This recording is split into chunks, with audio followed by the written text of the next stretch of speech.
celui-ci donc s'inscrit donc dans le cadre de ce que j'ai l'habitude de faire, c'est-à-dire aller vers les acteurs, me renseigner, voir leurs conditions de travail, mais surtout encourager la démarche de proximité avec eux. Et aujourd'hui, je peux dire que je suis très satisfaite de cette visite que j'ai effectuée. D'abord, au niveau du marché central de Poissons, vous étiez avec moi et vous avez vu l'important chantier qu'il y a en cours là-bas. Un chantier d'assainissement, mais également un chantier de rénovation, un chantier de réhabilitation. Et le marché central de Poissons, comme vous le savez, c'est un réceptacle, donc une forme de cuvette qui drainait les eaux avoisinantes en période d'hivernage. Et chaque fois donc, en ces périodes-là, nous avions beaucoup de problèmes d'hygiène et de salubrité. Surtout dans un endroit où on vend des produits qui sont destinés à la consommation humaine. Mais c'est pourquoi je salue l'important travail qui a été réalisé là-bas, réalisé par le directeur.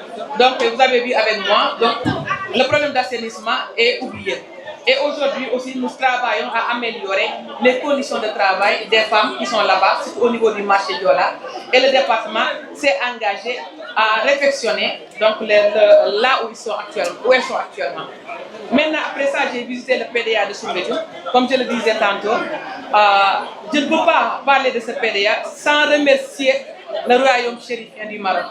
C'est-à-dire remercier Sa Majesté, le roi du Maroc. Parce que c'est à travers sa fondation, n'est-ce pas, que nous avons eu droit à ce don-là. Donc, le remercier au nom de son Excellence, Monsieur le Président de la République du Sénégal, mais également au nom de tout le gouvernement du Sénégal, avec à sa tête le Premier ministre du Sénégal.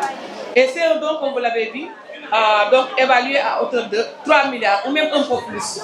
Et vous avez visité, toutes les facilités sont là-bas et les conditions optimales.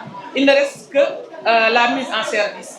Et actuellement, nous sommes en train donc de travailler avec le gouvernement marocain pour trouver les voies et moyens pour nous permettre quand même de réceptionner provisoirement l'ouvrage et permettre donc son utilisation avant de pouvoir organiser une inauguration digne de ce nom à la hauteur de la coopération que nous avons avec ce pays. La dernière phase, c'est ici au niveau de Yoff, comme vous l'avez vu. Donc nous sommes venus visiter ici et nous avons été accueillis par toute la communauté yoffoise, à la tête duquel déjà le préfet que nous remercions, également les autorités locales, la mairie, les dignitaires, mais surtout par le responsable du quai qui est là à côté de moi.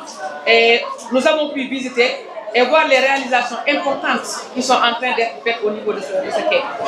Nous avons vu que l'endroit est réfectionné, c'est devenu neuf et ensuite les gens travaillent dans des conditions quand même acceptables, pour ne pas même dire dans de bonnes conditions. Et ça, c'est sur initiative propre, avec des fonds propres qu'ils ont réalisé, comment dire, ces avancées. C'est pourquoi je dis que ça entre même nous dans notre perception de la relation que l'administration doit avoir avec les acteurs.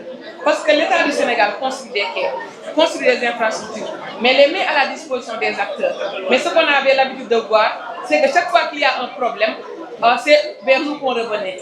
Alors que ce sont eux qui exploitaient le quai. Mais maintenant, quand on voit que maintenant ces acteurs sont devenus conscients et ont décidé d'utiliser les produits de cette exploitation au profit du quai pour l'embellir, pour le réhabiliter, pour améliorer les conditions de travail, nous ne pouvons que saluer, encourager et inciter les autres à faire, adopter cette démarche.